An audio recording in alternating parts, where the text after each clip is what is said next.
नमस्कार, मैं हेमंत वसा और बताना चाहूँगा मेरे सामने ब्रह्म विद्यानंद जी, ब्रह्मचारी ब्रह्म विद्यानंद जी है। भैया जी ये बताइए कि महाकुंभ चल रहा है, महापर्व चल रहा है, इसके ऊपर आप क्या बोलना चाहेंगे? आदि शंकराचार्य जी के द्वारा स्थापित आदि शंकराचार्य जी के द्वारा जो वेदों का प्रामाण्य स्थापित किया गया और बौद्धों को इस देश से उन्होंने परास्त करके बाहर किया, तो ये जो कुंभ की परंपरा है ये आदि शंकराचार्य जी की ही देन है। आदि शंकराचार्य और उनके द्वारा स्थापित चतुष्पीठ आचार्य परंपरा ने कुंभ का स्वरूप इतना व्यापक कर दिया है कि आज विश्व का सर्वाधिक विशाल और बृहत्तर ये मेला पूरे विश्व को चमत्कृत करता है। चाहे ईसाई धर्म वाले हों या मुसलमान हों, इतनी बड़ी सोशल गैदरिंग आपको किसी धर्म में नहीं मिलेगी। प्रयाग कुंभ में पिछले बार 7-8 करोड़ लोगों ने स्नान किया, तो ये बताता है कि अभी धर्म जीवित है, हमारी उपासना जीवित है, हमारी पद्धतियाँ जीवित हैं और लोगों की श्रद्धा भी जीवित है। आदि शंकराचार्य के द्वारा जो चतुष्पीठ आचार्य परंपरा स्थापित की गई है, इस परंपरा ने घर घर में धर्म का संदेश पहुंचाया है। और कुंभ का जो पर्व है, ये जो राष्ट्रीय एकता का एक जो हम दृश्य देखते हैं, जिसमें चाहे वैष्णव हों, शैव हों, स्मार्त स्मृति को मानने वाले हों और भी विभिन्न संप्रदाय हैं देश में, सारे संप्रदाय के लोग यहाँ एक मत से आकर और पवित्र नदियों में डुबकी लगाते हैं, भुवन भास्कर को जल चढ़ाते हैं। तो ये जो एक राष्ट्रीय एकता इसमें दिखती है, ये आदि शंकराचार्य जी के द्वारा बनाई गई है। उन्होंने जो एकता दी है, यही भारत की सबसे बड़ी शक्ति है। और इस दृश्य को जो भी देखता है वो निश्चित दंग रह जाता है कि कट्टरता किसको कहते हैं, श्रद्धा किसको कहते हैं, विश्वास किसको कहते हैं, ये हिंदुओं ने करके दिखाया है। और इसमें निश्चित ही जो हमारे धार्मिक नेता हैं, जो आदि शंकराचार्य के द्वारा स्थापित 4 पीठ हैं और उनके अंतर्गत आने वाले जो अखाड़े हैं, इन सब का भी योगदान है।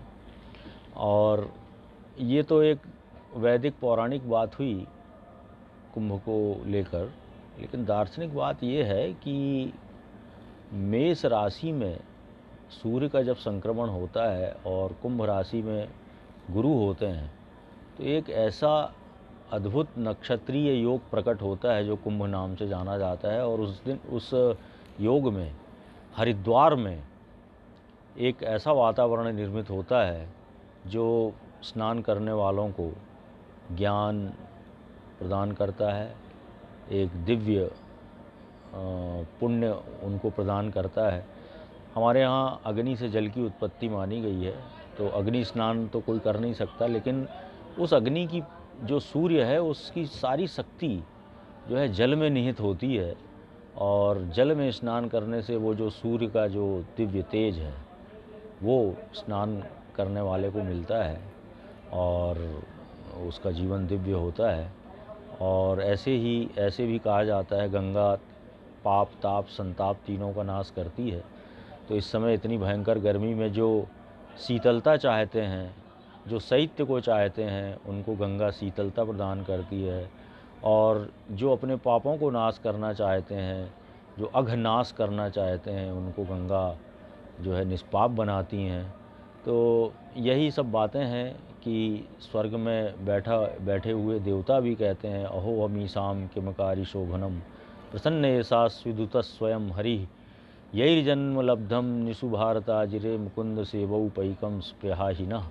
ये एक भागवतकार ने देवता के मुख से ये कहलवाया है कि अरे इस भारत में जन्म लेने वाले जीव ने ऐसा कौन सा पुण्य कर लिया कि ये भारत में जन्म लिया है, क्योंकि निश्चित ही ये भारत में जन्म लेकर जो दुर्लभ मुकुंद पदवी है उसको प्राप्त करेगा।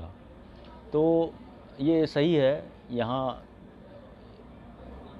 विभिन्न अवसरों पर पर्वकाल उपस्थित होते हैं, पुण्य तोया नदियाँ हैं और आदि शंकराचार्य के द्वारा स्थापित चतुष्पीठ आचार्य परंपरा जो ज्ञान की परंपरा है, और जैसा कि गीता में कहा गया है, नहीं ज्ञानेन सदृशम पवित्र में ही विद्यते, सारी पवित्रताओं में सबसे बड़ी पवित्रता ज्ञान की पवित्रता है और ज्ञान के समान पवित्र कोई दूसरा पदार्थ नहीं है।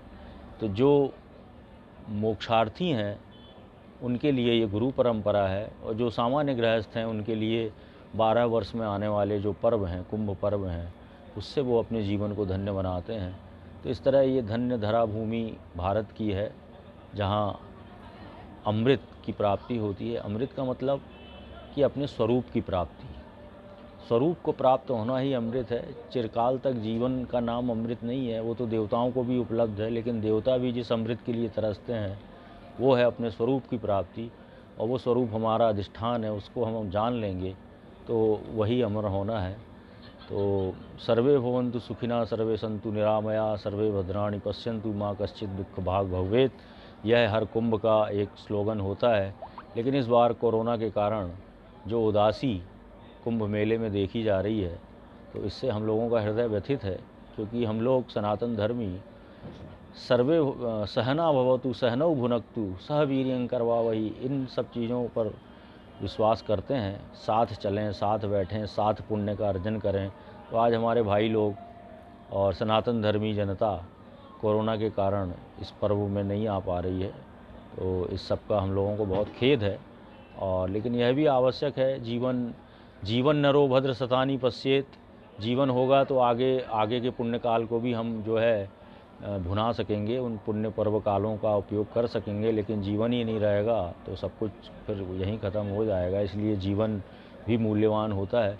तो इन सब चीज़ों के संतुलन का ये अवसर है, और इस सब संतुलन के साथ धर्म को अपनाना, मानना, जानना चाहिए।